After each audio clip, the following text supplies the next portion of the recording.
Hi there! Here in our second intermediate video, we'll pick up where we left off last time and start assembling the pieces we made in the first video. And we'll start breathing some AI life into our spider game. We'll cover techniques for getting objects interacting with each other and moving in interesting ways. We'll also learn how to set conditions defining how games are won. So, let's start by seeing what our spider game will look like when we're finished. As you can see, our spider and enemy will move independently of each other. Then when the player taps the spider, he chases after the enemy and gives them a firm smackdown. Let's jump into assembly, then AI, and first create the starting AI for our spider.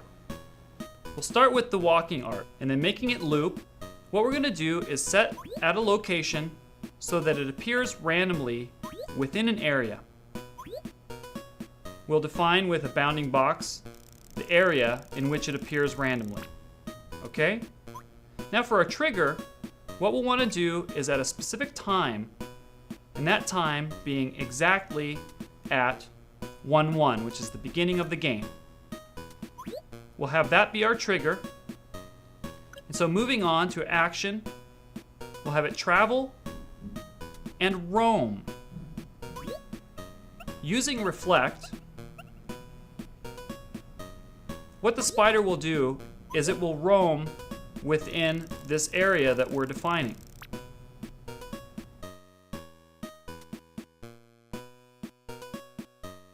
I also need to create AI for the enemy object to give it similar movement. It's nearly identical though to what we did for the spider, so we'll skip ahead so you can see what the game looks like with both of them moving.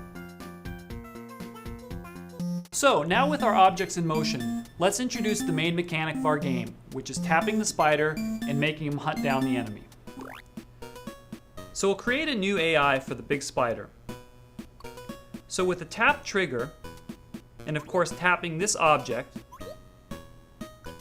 we'll make the spider travel. And the travel type this time will be target, because we want it to target the enemy. We'll set it to target just about like that, at a normal speed. Now that we have the spider targeting the enemy, we want the enemy to react appropriately when the spider gets to him. We want him to stop moving, he should appear to be roughed up by the spider, and we want it to be accompanied by a nice, brutal sound effect.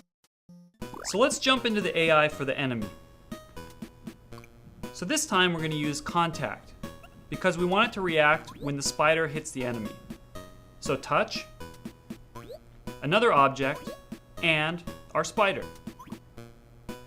And so of the three things we want it to do, the first thing that we're going to have it do is we're going to have it stop its travel.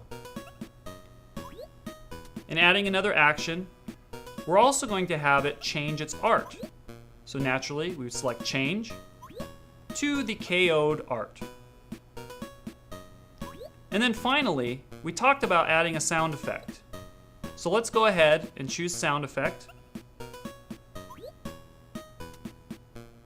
And this slice one should work out pretty good. One thing I'm also going to do is turn on its switch. Every object has a switch that we can turn on and off as a means of communicating its status. Think of a switch like a flag that we can tell to rise and say, "Yoo-hoo, something important just happened." Switches can communicate this to other objects, and they can also be an indicator of whether or not a game has been won. So with that in mind, let's go into win conditions. Here we can choose to monitor the enemy switch and define the condition for winning the game to be when the switch turns on.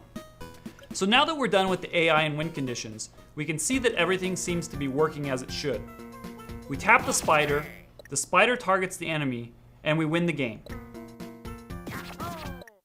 And we can tell that the game can be won here since the enemy switch clearly turns on. Notice if we turn on the switch guide, you'll see that the enemy switch turns on. Okay, I think our game is ready to ship. So that's it for our spider game and for our intermediate level videos. I hope you picked up some new techniques that you can put into practice in your own games. Be sure to check out the advanced level tip videos when you have a chance.